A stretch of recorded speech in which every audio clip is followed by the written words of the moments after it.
안녕하세요. 저는 30대 후반의 사연 많은 미혼모입니다. 어떻게 시작해야 할지 모르겠어서 천천히 제 이야기를 들려드릴게요. 어린 시절 부모님 이혼으로 줄곧 엄마와 함께 살았었죠. 저는 부모님이 이혼하신다는 게 너무 싫었습니다.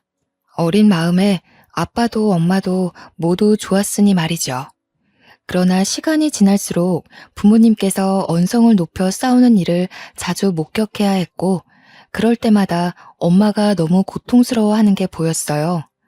어느 날은 학교 끝나고 집에 왔는데 엄마가 안방 구석에 쭈그리고 앉아 엉엉 울고 계셨습니다. 너무 작고 여린 엄마가 다 무너져서 울던 그 모습은 몇십 년이 지난 지금도 생생하게 기억이 나네요. 어린 나이에 저는 엄마가 살려면 아빠와 이혼하는 게 맞다는 걸 느꼈고 이미 받아들였습니다. 엄마와 단둘이 살게 되었지만 행복하지 않았습니다. 아빠와 이혼한 후 엄마의 건강은 급속도로 안 좋아지셨죠. 원래는 그 작고 여린 몸으로 저를 어떻게든 먹여 살리겠다고 일을 하셨는데 몸이 너무 힘들고 아프니 엄마는 돈을 벌 수가 없었습니다. 결국 이상함에 병원을 가보셨고 어려서 자세히는 모르지만 엄마가 많이 아프다는 걸 알게 되었죠. 엄마는 초등학생이었던 저를 붙잡고 이런 말씀을 하셨어요. 연주야, 엄마가 일을 해야 돈을 벌고 그래야 우리 연주 맛있는 것도 사주고 예쁜 것도 사주는 건데 엄마가 조금 아프네? 그래서 당분간은 일을 못하거든. 연주가 조금 이해해 줄래? 엄마, 아파? 어디가 얼만큼 아픈데? 조금 아픈 거야. 좋아질 거야. 엄마가 지금은 돈이 별로 없어서 예쁜 거 많이 못 사줄 것 같은데 괜찮아? 응, 알겠어. 근데 엄마 많이 아픈 거 아니지? 그럼 엄마 괜찮아. 걱정하지 마. 엄마가 몸이 성치 않으셔서 병원 생활을 자주 하셨지만 그래도 딸 자식 어떻게든 키워보겠다고 노력을 많이 하셨어요. 그래서 그런지 제가 중학생이 된 후 엄마의 몸 상태는 급격하게 나빠지셨고 정말 걷잡을 수 없는 수준이 되었습니다. 이대로 엄마가 제 곁을 떠날까 너무 무서웠어요. 말할 힘도 없으셨으면서 늘 제게 애써 미소를 지으며 괜찮다는 말만 반복하셨던 엄마의 모습이 마지막이었죠. 고작 제 나이 14살에 엄마께서 지병을 앓다 돌아가셨습니다. 저희 엄마도 참 외로운 사람이었던 게 아빠와 반대하는 결혼을 하시면서 가족들과 모두 연을 끊고 사셨어요. 그렇다 보니 엄마가 돌아가신 후 혼자가 된 저를 찾아오는 친인척은 아무도 없었고 심지어 아빠도 저를 찾아오지 않으셨죠. 저는 자연스레 보육원에 들어가서 살게 되었습니다. 너무 낯설었고 무서웠어요. 전 이곳 생활에서 가장 힘들었던 게 마음을 주고 함께하던 동생들이 하루아침에 어디론가 입양을 가버려 아픈 이별을 자꾸만 해야 한다는 것이었죠. 어떤 이별이든 아프고 힘들지만 마음 둘 곳 없는 제가 유일하게 마음을 주는 동생들이 그렇게 하나둘 떠나니 참 힘들었습니다. 저는 나이가 있다 보니까 입양의 기회는 당연히 없었고 꿈도 꾸지 않은 채 그곳에서 외롭게 살았어요. 한참 어린 동생들과 지내며 나름 또 다른 형태의 가족을 만들며 지냈죠. 제게 부모님은 없지만 많은 동생들은 있었으니까요. 마음 둘 곳이 없어서 참 외롭고 쓸쓸했고 또래 친구들을 보면 늘 부러웠어요. 부모님이 다 있는 집에서 가족들과 함께 오순도순 사는 모습이 그렇게 부러웠죠. 제가 두 번 다시는 할 수 없는 일이라고 생각해서 더 부러움을 느꼈습니다. 학교를 다니다 보니 가족에 대한 그리움이 굉장히 커졌어요. 가족 여부를 왜 그렇게 물어보는 건지 저 같은 고아는 주눅이 안 들래야 안 들 수 없는 환경이었습니다. 그뿐 아니라 사소한 친구들과의 대화 속에서도 늘 아무 말도 못하고 있었죠. 얘들아, 이거 가방 어때? 내가 완전 갖고 싶던 건데 아빠가 사줬다. 완전 잘 어울려. 부럽다. 우리 아빠는 생일 아니면 선물 안 주는데. 연주 너희 아빠는? 너희 아빠도 선물 자주 사주셔? 어? 아니, 우리 아빠도 잘 안 사주셔. 그러고 보니까 우리 연주 집에만 놀러 못 가봤는데 초대 좀 해줘봐. 궁금하다. 말 나온 김에 오늘 연주 너희 집 가서 숙제할까? 아니. 엄마가 집에 계셔서 허락받아야 해. 그리고 집에 친구들 오는 거 별로 안 좋아하셔서 좀 힘들 것 같아. 미안해. 원래 거짓말을 잘 안 하는 성격이었는데 저도 모르게 어느 순간부터 내내 거짓말을 하고 있더라고요. 감출 게 점점 많아지고 숨기고 싶은 게 많아지니까 자꾸만 거짓말을 했죠. 친구들에게 보육원에서 살고 있다는 말을 하고 싶지도 않았고 구구절절 어떻게 고아가 된 건지 설명하고 싶지도 않았습니다. 그렇게 거짓말을 한번 시작하니까 걸리면 안 된다는 강박에 저는 꽤 철저하게 친구들을 속였어요. 그렇다 보니 깊게 마음을 두는 친구도 없었고 친하게 지내는 친구도 없었습니다. 뭔가 친구들이 저를 두고 뒷말을 하는 것도 느껴졌거든요. 아무래도 이상하긴 했겠죠. 매번 뭔가 속이는 느낌이 들었을 테고 불안해하는 제 모습을 어린 친구들도 느꼈을 겁니다. 상황이 이렇다 보니 학교 생활도 엉망이었고 저는 그 어디에서도 마음 편히 웃고 떠들 수 있는 곳이 없었어요. 보육원에서 나름의 보살핌을 받다 보니 어느새 시간이 훌쩍 지나버렸고 저는 성인이 되었습니다. 성인이 된 후 저는 보육원에서 나가 홀로서기를 해야 했어요. 홀로서기를 할 수 있도록 지원을 어느 정도 해주시지만 당장 무슨 일이든 해야 먹고 살 수 있었습니다. 제 힘으로 뭔가를 해서 돈을 벌어본 적도 없었고 공과금이 뭔지도 모르는 제게 홀로서기는 꽤 힘들었어요. 그래도 아주 작은 원룸이지만 그래도 제가 살 집이 생겼었고 사회에 나가 보잘것없는 아르바이트지만 일을 하며 제 돈을 벌어먹고 살았습니다. 적은 돈을 벌어서 월세 내고 공과금과 같은 고정 지출을 모두 낸 후 남은 돈으로 생활을 했는데 이렇게 사니까 힘들지만서도 참 뿌듯했어요. 다만 누군가와 소통도 없이 고립되어 사는 느낌이 들어서 그게 좀 힘들었습니다. 친구도 없고 가족도 없으니 온종일 일하는 거 외에는 말할 이유가 없었거든요. 그렇게 제 나이 25살이 끝나갈 무렵 한 남자를 만났죠. 이성을 사랑하고 좋아한다는 이런 감정 자체가 처음이라서 너무 생소했고 어떻게 해야 할지를 모르겠더라고요. 제게 막힘없이 다가오는 이 남자를 밀어내기는 싫은데 방법을 몰랐던 겁니다. 이 사람은 저에 대해 너무 잘 알았고 이해를 많이 해줬어요. 늘 외로움에 사무쳐 있던 제게 그 남자는 너무 따뜻했고 놓치고 싶지 않은 그런 사람이었습니다. 저보다 1살 많았던 그 사람은 본인도 없는 살림에 제게 한없이 베풀어주기만 했었죠. 늘 제가 우선이었고 저를 웃게 해주려 노력도 참 많이 해줬어요. 거기다가 저랑 사연이 비슷해서 마음이 더 잘 통했고 서로 외로움이 가장 아프다는 걸 알아서 그런지 서로를 생각하고 위하는 마음이 각별했습니다. 연주야, 내가 이제서야 말하는 건데 사실 나도 부모님 없어. 왜 없냐면 나 버리고 도망가셨거든. 이유는 나도 모르겠어. 그게 사실이야? 그럼 여태 어떻게 산 거야? 나처럼 보육원에 간 것도 아니잖아. 부모님이랑 살던 집에서 혼자 살았어. 그 집 하나 두고 도망 나가셨거든. 근데 웃긴 게 뭔 줄 알아? 내가 딱 성인이 되니까 그 집을 부동산에 내놨더라. 그래서 나도 당신처럼 급하게 원룸 구해서 독립한 거야. 여태 소식도 없고? 죽었는지 살았는지도 모르겠고 왜 그렇게 떠났는지도 모르겠어. 근데 하나 짐작가는 건 두 분이 워낙 안 맞았었고 각자 외도도 하셨거든. 그래서 뭐 각자 살겠다고 합의하에 나 버리고 간 게 아닌가 싶어. 너무하네. 나만큼이나 힘든 시간을 보냈구나. 그래서 나는 연주 널 보면 그냥 우리 둘이 행복했으면 좋겠어. 그냥 잘해주고 싶고 보듬어주고 싶고 막 그래.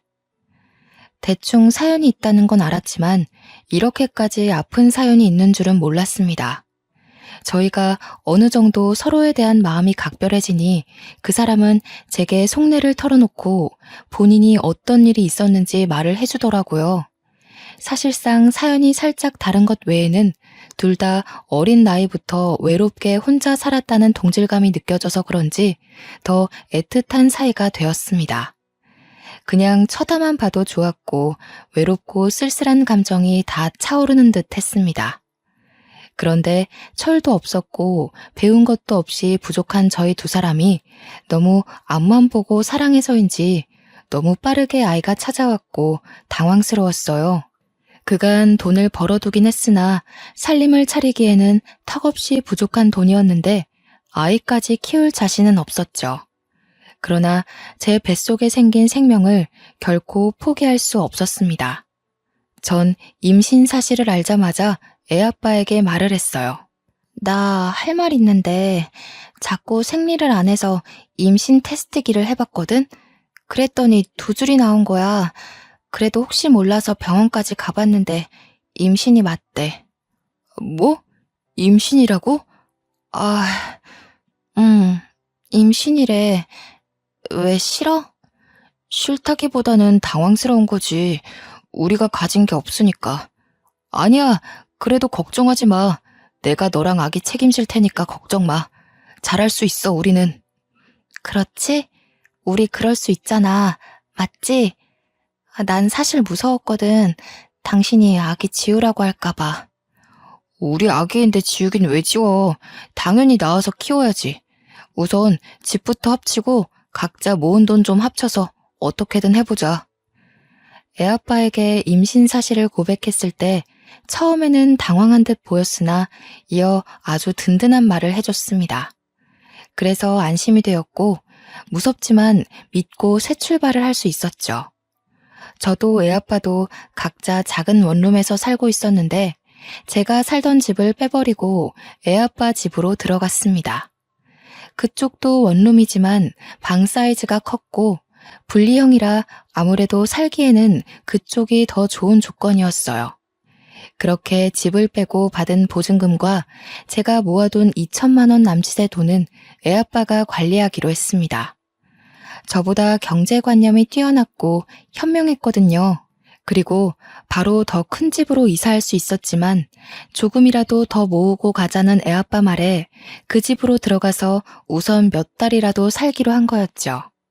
그렇게 애아빠와 살림을 합치고 작은 집이지만 나름 행복하게 지냈습니다. 저더러 몸이 힘드니까 일을 하지 말라고 했으나 한 푼이라도 벌어야 한다는 생각에 가볍게라도 일을 해서 살림살이에 보탬이 되었고 둘이 벌어서 모으니 제법 돈이 빨리 모이는 듯 했죠.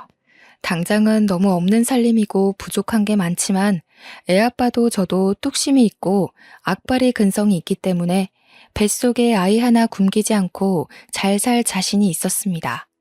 그런데 이 행복은 너무 빨리 끝나버렸어요. 27주쯤 되었을 때부터 애아빠가 변하기 시작했습니다. 일도 잘하지 않고 매일 밤 친구들과 어울려 술을 마셨고 그 술자리에는 모르는 여성들도 있었죠. 처음 한두 번은 말로 잘 타이르고 그러지 말라고 했으나 빈도수가 늘어나더니 결국 언성을 높여 싸우는 날들이 많아졌습니다. 당신 정말 왜 그러냐고.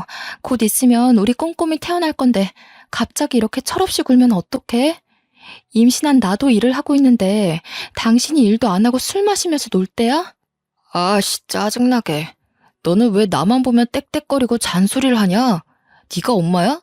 네가 무슨 자격으로 이래라 저래라 훈계질이야 열받게. 나도 사람인데 힘들지 않겠어? 당신 힘든 거 내가 몰라? 노는 것도 좋고 다 좋다고. 근데 일은 해야 할 거 아냐. 일도 안 하고 하루 종일 퍼질러 자다가 밤만 되면 술 마시러 나가는데 이걸 내가 어떻게 이해해 주길 바라는 건데? 야, 너 한마디만 더 해봐. 막말로 너도 그 뱃속에 애새끼도 다 버리고 싶은 거 겨우 참고 있는 건데 자꾸 그렇게 열받게 하면 너희 둘 다 버리고 잠수 타버린다. 뭐? 당신 미쳤어? 어떻게 그런 말을 해? 됐어. 나도 다 필요 없으니까 내 돈 내놔. 당신 불안해서 돈 못 맡기겠으니까 내 돈 줘. 어쩌냐? 네 돈 하나도 없는데. 그거 내가 투자 좀 했는데 말아먹었거든.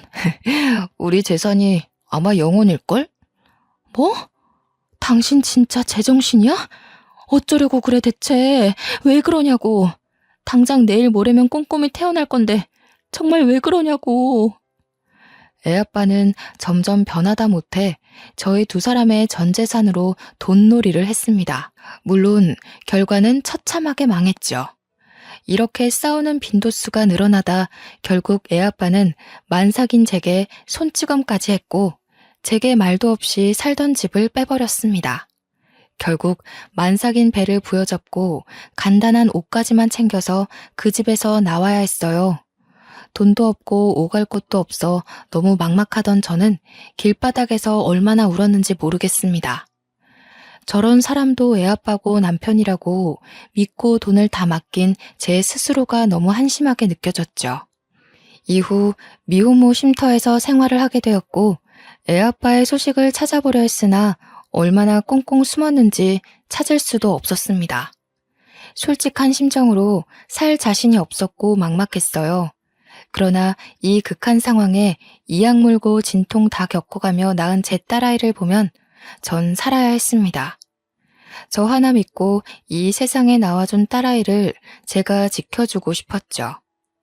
미혼모 쉼터에서 생활을 하며 간간히 일을 했고 모으기에는 턱없이 부족한 돈이었으나 아이와 어떻게 입에 풀칠은 하고 살았습니다. 고작 이런 엄마라서 너무 미안했어요.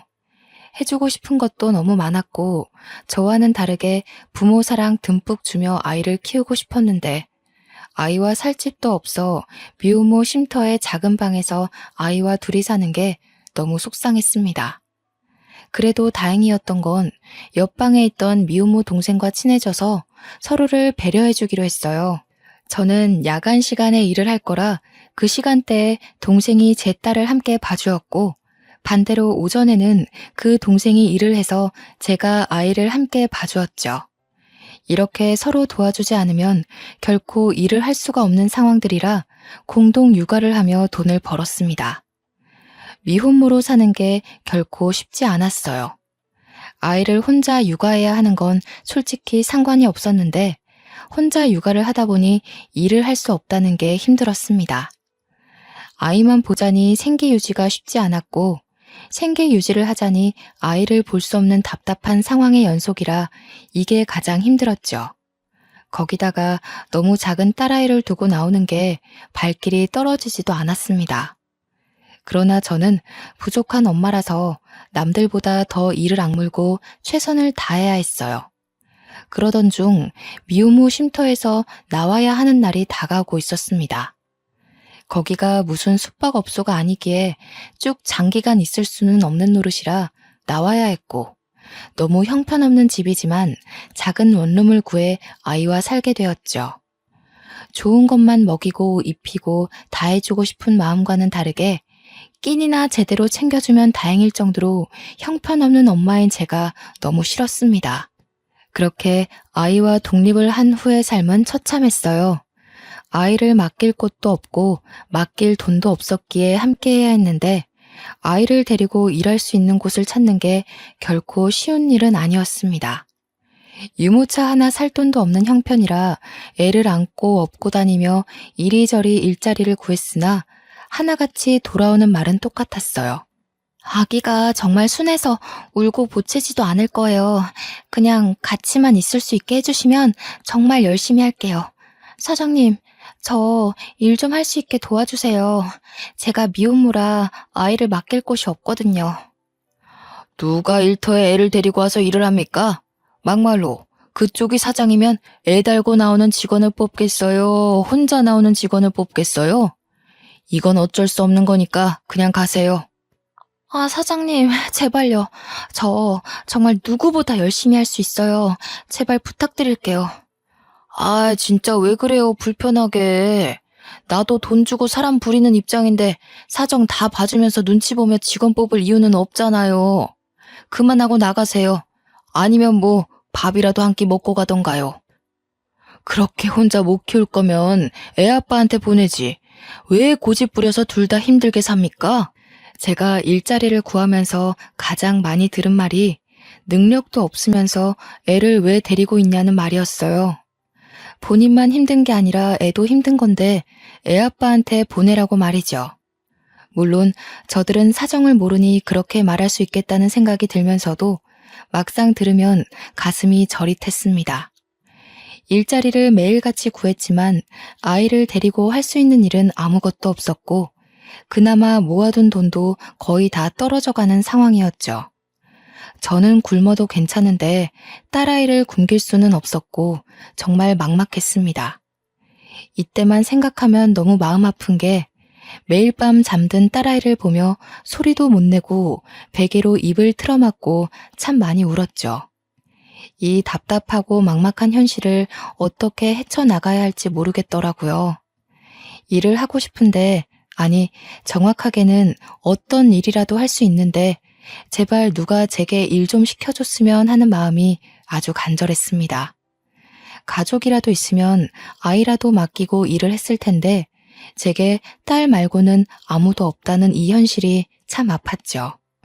그러던 중 하늘이 무너져도 솟아날 구멍은 있다고 아이를 데리고 일할 수 있는 곳을 찾았습니다.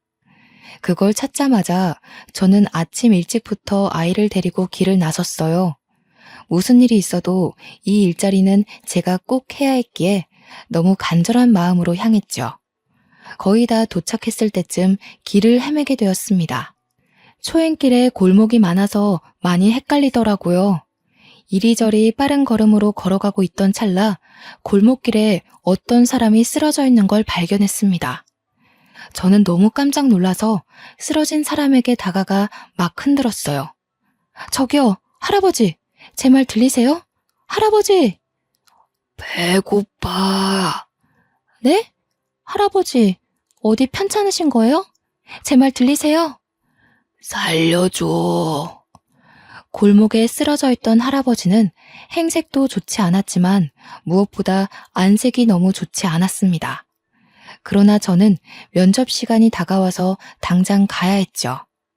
잠깐 고민을 했지만 제가 이렇게 가면 쓰러져 계신 할아버지가 정말 큰일이 날 것 같았습니다.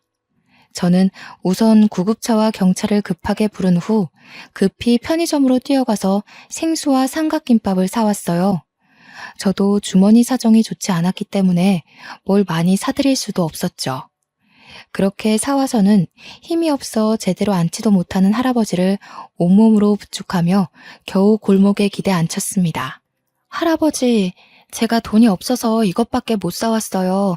우선 이것부터 드세요. 그리고 저도 상황이 좋지 못하거든요. 지금 면접 가는 길이라 얼른 가봐야 해서 죄송하지만 먼저 가볼게요. 구급차랑 경찰 불렀으니까 5분 정도만 기다리시면 올 거예요. 꼭 여기 가만히 계셔야 해요.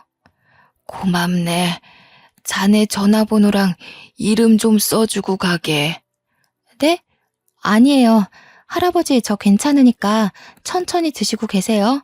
사람들 오면 도움 꼭 받으시고요. 얼른 적고 가게. 면접 시간이 촉박해서 너무 초조했는데 자꾸 연락처와 이름을 적으라는 할아버지의 말에 어쩔 수 없이 그냥 적어드리고 저는 면접을 보러 갔습니다. 촉박했던 시간은 어느덧 늦어버렸고 뛰고 또 뛰어도 달라지는 것 없이 면접 시간을 초과해서 도착했죠. 저는 너무 간절했기에 빌고 또 빌었습니다. 정말 죄송해요. 제가 오다가 사정이 있어서 근처에서 헤매고 있었거든요. 제발 면접 봐주세요. 제발요. 이미 다른 분이 먼저 오셔서 면접 받고 내일부터 출근하기로 했어요. 그러게 시간을 딱 맞춰서 오셔야지. 이렇게 면접 시간 하나 엄수를 못하는 사람을 우리가 뭘 믿고 뽑겠어요? 사장님, 제발요. 정말 이렇게 부탁드릴게요. 글쎄, 내일부터 출근하기로 했다니까요. 그만하고 가세요. 그렇게 면접도 못 보고 허무하게 집으로 돌아와야 했습니다. 내 코가 석자인데 대체 누굴 도운 걸까? 저는 또 제 탓을 했어요. 뭐가 그렇게 착하다고, 언제부터 그렇게 착했다고, 왜 그랬을까 싶었죠. 이때가 정말 막막했던 게 남은 잔고가 고작 17만 원 돈이었고 당장 일을 하지 않으면 정말 딸아이랑 굶어 죽을 수도 있겠다는 생각뿐이었습니다. 참 앞이 보이지 않는 이 현실을 어떻게 헤쳐나가는 게 좋을지 모르겠더라고요. 돈이 떨어지는 게 눈에 보이니까 앞날이 걱정되어선 라면 한 개로 하루를 버틸 수밖에 없었습니다. 라면을 쪼개고 쪼개서 끓여 먹고 물을 많이 넣고 끓인 싱거운 국물로 배를 채우며 살았죠. 이 당시에 삶이 너무 막막하니까 잠든 애를 두고 야간에라도 나가서 일을 해볼까, 어떻게 할까 별 생각을 다 했어요. 그런데 애가 아직 어리기도 했고 그다지 안전한 아파트도 아니라서 혹시라도 아이한테 무슨 일이 생길까 무서웠습니다.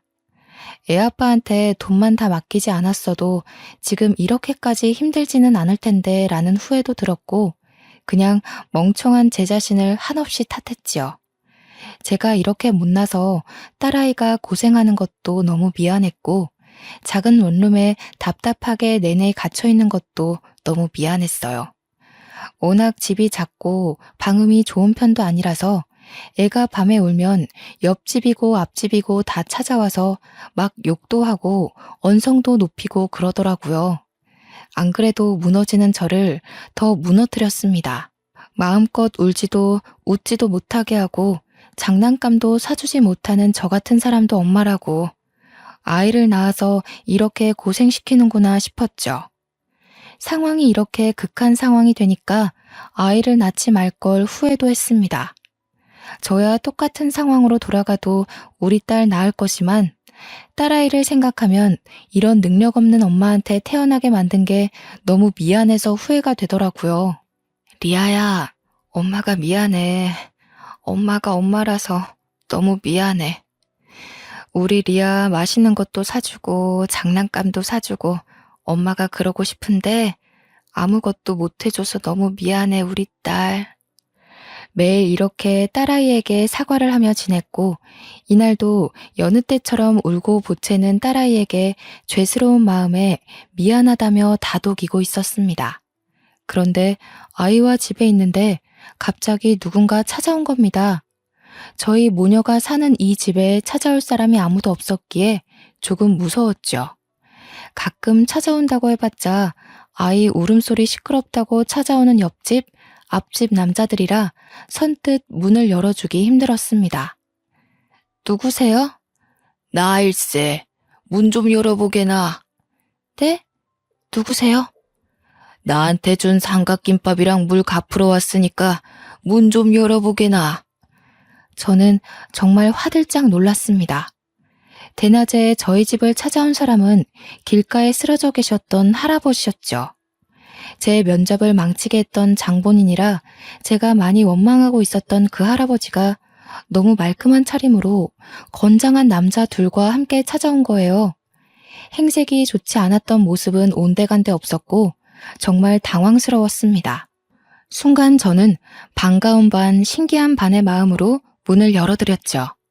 할아버지는 저를 보며 환하게 웃어주셨고 함께 온 남자들의 손에는 과일부터 시작해서 한우에 아기 옷과 온갖 먹거리들이 잔뜩 들려 있었습니다. 제가 정말 제대로 먹지도 못하고 살아서 그런지 손에 들린 과일과 한우가 눈에 먼저 들어오더라고요. 늘 너무나도 배고팠거든요. 배고픔을 뒤로하고 자리에 앉아서 할아버지께 들은 얘기는 아주 놀라웠어요. 저번에 얼핏 봐도 아주 예쁘더니 딸내미가 아주 인형이네. 아니 할아버지, 그런데 이게 다 뭐예요? 자네는 그날 내가 노숙자인 줄 알았겠지만 사실 그렇지 않네. 길을 가고 있었는데 갑자기 누군가 나를 노리고 와서는 폭행을 하고 지갑에 핸드폰까지 다 뺏기고 쓰러져 있었지. 사람들도 참 나쁜 게 꽤 오랜 시간 쓰러져 있었는데 아무도 날 돕지 않더라고. 그런데 나는 뭐 몸도 못 가누겠고 딱 이러다 죽겠다 싶었는데 자네가 날 도와준 거네. 아, 그런 사연이 있으셨군요. 그래, 그런 자네에게 꼭 보답하겠노라 싶어 연락처랑 이름을 물어봤었잖아. 내가 정신 차리고 치료받고 하면서 자네에 대해 알아보니 딱해도 이렇게 딱할 수가 없더라고. 이런 상황에서 애를 혼자 어떻게 키우겠어. 안 그래? 그리고 알아보니 그날도 급하게 면접 가던 길이었는데 날 도왔다는 걸 알고 내가 참 감동했네. 네, 뭐 도와드려야죠. 그래서 이제는 내가 자네를 도울 차례니까 앞으로의 삶은 걱정 말게나. 세상에 먹고 살기도 힘든 애엄마가 애까지 없고 길바닥에 쓰러진 노인네를 구해주는 게 말이 쉽나? 난 정말 감동했네. 그날 만난 할아버지께서는 이런저런 말씀을 해주셨는데 처음에는 그냥 어느 정도 여유가 있으신 분처럼 느껴졌습니다.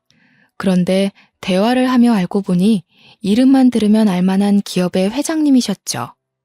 할아버지께서는 제가 아니었다면 이 세상에 없는 사람이었을 거라며 생명의 은인이라고 저를 높여주셨어요. 솔직히 이때까지만 해도 얼떨떨해서 별 반응을 하지 못하고 있었습니다. 어느 정도 이런저런 얘기를 마치신 할아버지께서는 제게 어떻게 도움을 주실지 말씀을 하셨죠. 제 모든 사정을 알고 오셔서 제가 얼마나 힘들게 사는지 알고 계셨어요. 그래서 제가 앞으로 아이와 함께 안정적이게 먹고 살 수 있는 일자리를 주겠다고 하셨습니다. 전 솔직히 일자리를 주겠다는 것만으로도 너무 감사했어요. 제가 가장 원하던 게 일자리니까요. 그런데 할아버지는 단순히 일자리를 주시는 게 아니었습니다. 이번에 요식업을 하려고 준비 중이셨는데 할아버지께서는 제게 본점 하나를 내주시며 앞으로 평생 본점을 운영하며 아이와 함께 넉넉히 먹고 살라고 하셨죠. 그리고 본점을 운영하는 이상 할아버지와의 연도 끊어지지 않을 테니 앞으로는 친할아버지라 생각하고 힘들면 힘들다, 행복하면 행복하다, 소통하며 지내자고 손을 내밀어 주셨습니다. 살다 살다 이런 호의를 받아본 적이 없어서 꿈만 같고 그냥 눈물이 흘렀어요. 할아버지, 이거 정말 진심인 거예요? 저 그 본점이라는 거 죽을 때까지 평생 제가 운영해도 되는 거예요? 그래, 가족도 없이 애를 어떻게 키워? 애는 원래 다 같이 모두가 함께 키우는 거야. 앞으로 네 할애비다 생각하고 지금처럼 할아버지 이렇게 부르고 연락도 자주 하고 그래. 알겠지? 정말 감사해요. 너무나도 감사해서 뭐라고 말씀을 드려야 할지 모르겠어요. 이게 다 네가 인품이 좋아서 생긴 일이니까 너무 감사할 필요도 없어. 그저 주어진 것들에 최선을 다하면 그만이야. 너한테 본점을 맡긴 이유도 너라면 해낼 수 있을 것 같아서다. 기대하마. 네, 그럼요. 저 이악 물고 최선을 다할 거예요. 이렇게 도와주신 거 보답해야죠. 보답한다는 마음으로 살지 말고 너를 위해 살아라. 너는 좀 이기적이게 살아도 괜찮겠어. 할아버지께서는 여기서 그치지 않고 더 완벽하게 저를 살 수 있게 도와주셨습니다. 제가 운영하게 된 가게 근처로 이사까지 도와주셔서 딸아이와 드디어 집다운 집에서 쾌적하게 살 수 있었죠. 집 자체가 분에 넘쳐서 평생 제가 살아볼 수도 없는 집인데 기꺼이 내주셨고 거기에 제가 일하는 동안 딸아이를 봐줄 베이비시터와 가정부까지 고용을 해주셔서 저는 정말 가게 일만 할 수 있도록 도와주셨어요. 세상에 어떻게 이런 호의를 베풀어주는 사람이 다 있을까 싶었습니다. 제가 할아버지께 너무 감사해하며 그래도 이건 과분하다고 밀어내면 할아버지는 그러셨죠. 의사 말이 조금만 늦었어도 정말 큰일 날 뻔했다고 말했다며 그냥 하는 말이 아니라 제가 할아버지의 생명의 은인이기 때문에 뭐든 다 해주고 싶다고 하셨습니다. 문득 그런 생각이 들었어요. 사실 저는 그때 면접을 못 보고 집에 돌아와서 내 코가 석자인데 뭔 짓을 한 건가 싶었고 이대로 굶어 죽겠구나 싶어서 엄청 후회를 했었죠. 심지어 할아버지 원망까지 했는데 그런 할아버지는 제 평생 하나도 누려보지 못할 이 모든 것을 한 번에 선물을 해주셔서 마음이 무거웠습니다.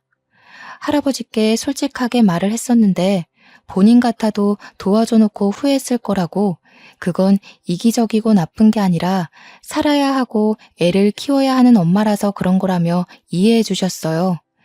제 10대, 20대는 돌이켜 생각해보면 정말 아픈 시간들의 연속이었고, 아이를 낳은 후에도 불행의 연속이었습니다.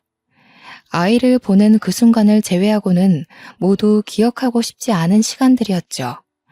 당장 통장 잔고가 17만 원이라 아이랑 굶어 죽을까봐 라면 하나로 하루를 버티고 또 버텼던 제가 하루아침에 사장이 되고 정말 좋은 집에서 가정부와 베이비시터까지 고용해서 팔자 편하게 살 줄 누가 알았을까요? 가정부까지는 고용해주지 않으셔도 괜찮았는데 가게에서 온종일 힘들게 일했으니 집에서는 하지 말라고 하시더라고요. 적어도 집에 있는 시간만큼은 딸아이와 온전하게 보내라는 말씀을 해주시는데 참 훌륭하고 멋졌습니다. 한치 앞도 모르는 게 사람 인생이라고 하지만 제 인생은 그야말로 로또 1등이 약 100번 정도 당첨되는 정도의 행운이 아닐까 싶습니다. 시간이 꽤 흐른 지금은 가게도 자리를 잡았고 모든 게 안정적으로 흘러가고 있어요. 그 어렸던 딸아이도 무럭무럭 건강하게 잘 자라주고 있습니다. 제가 지금 가장 행복한 건 딸아이에게 좋은 것만 입히고 먹이고 보여줄 수 있다는 것이에요. 그리고 배우고 싶다는 거, 하고 싶다는 걸 돈 걱정 없이 다 해줄 수 있는 엄마라서 행복합니다. 여전히 회장님과는 할아버지라 부르며 사적으로 잘 지내고 있어요. 저희 집에도 자주 놀러 오시고 저희 딸내미를 손녀딸로 생각해 주시고 이것저것 얼마나 해주시는지 모릅니다. 외로운 저희 모녀에게 너무 든든한 할아버지가 생겨서 명절에도 외롭지 않게 보내고 있어요. 회장님은 제게 할아버지 같기도 하지만 아버지 같기도 한 너무 귀한 존재입니다.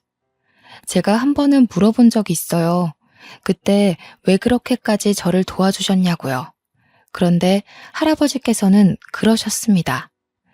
의식이 흐릿한 와중에 본 제 모습은 언뜻 봐도 배고파 보였다고 해요.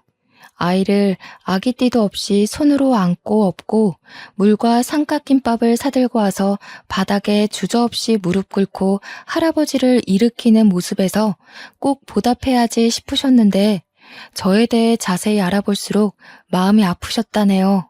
할아버지도 어려서부터 참 없이 컸는데 지금도 여전히 힘들게 사는 제게 뭐든 해주고 싶으셨다고 하셨습니다.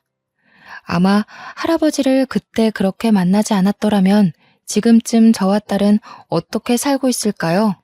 여전히 돈에 허덕이며 하루하루를 숨막히게 살고 있을 겁니다. 제가 이렇게 자리를 잡고 행복하게 살아가고 있을 때 애아빠한테 연락이 왔었어요.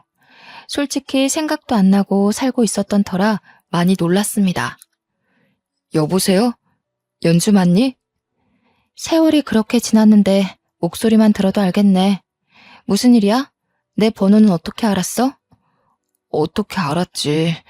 잘 지내고 있다고 소식 들었어. 왜 전화했냐고.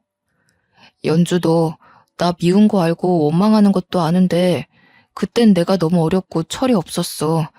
미안하다. 정말 늦었지만 우리 지금이라도 다시 시작해보는 건 어떨까? 별 미친 소리를 다 듣겠네. 너 나 어떻게 살고 있는지 알고 연락했지? 왜? 너무 잘 나가니까 배 아파? 콩고물이라도 떨어질까봐 옆에 있고 싶지? 머리가 있으면 생각이라는 걸 좀 해봐. 내가 뭐가 아쉬워서 너랑 다시 살아? 재혼을 할 거면 내 수준에 맞는 남자랑 재혼해서 살지 않을까? 너도 참 뻔뻔하다. 나랑 리아 그렇게 힘들게 살 때는 모른 척 나타나지도 않더니 이제 와서 같이 살자고? 미친놈. 그때는 내가 너무 어렸다니까. 내가 너보다 더 어렸어, 나쁜 놈아. 2번 다시 연락하지 마. 너 같은 놈한테 원망 쏟을 가치도 못 느끼겠다. 웃기게도 애아빠는 저 이후에도 꾸준하게 매달리고 가게까지 찾아왔었습니다. 딱 겉보기에도 망나니 같아 보였는데 혹시 몰라 할아버지께 부탁을 해서 뒷조사를 좀 해보니 여전히 돈놀이를 하는 망나니였죠. 어쩌면 그때 그렇게 헤어진 게 정말 잘한 일이라는 생각이 들었어요. 그리고 한편으로는 조금 슬펐습니다. 저는 몰라도 본인 딸인데 어쩜 저렇게 모질게 정도 안 주고 모른 척 할 수 있을까 싶었거든요. 솔직히 이런 감정을 느낄 가치도 없는 사람이라는 건 알고 있지만 씁쓸한 건 어쩔 수 없더라고요. 애아빠의 지속적인 집착과 괴롭힘에 그냥 깔끔하게 신고를 했고 그 이후 몇 년이 흐른 지금까지 제게 연락 한 번 없이 조용히 지내고 있습니다. 본인도 양심이라는 게 있으면 그만해야죠. 딱 지금처럼만 딸아이와 할아버지와 행복하게 오래오래 좀 살고 싶습니다. 제가 이제서야 조금씩 할아버지께 효도를 하고 있기 때문에 꼭 오래 저희 모녀 곁에 있어 주셨으면 하는 바람이에요. 제 사연을 모두 들어주셔서 감사드리고 혹시 벼랑 끝에 아슬아슬 서 있으신 분들이 계신다면 꼭 해결책은 있다고 말씀드리고 싶습니다. 모두 행복하시길 바라며 마무리할게요. 감사합니다.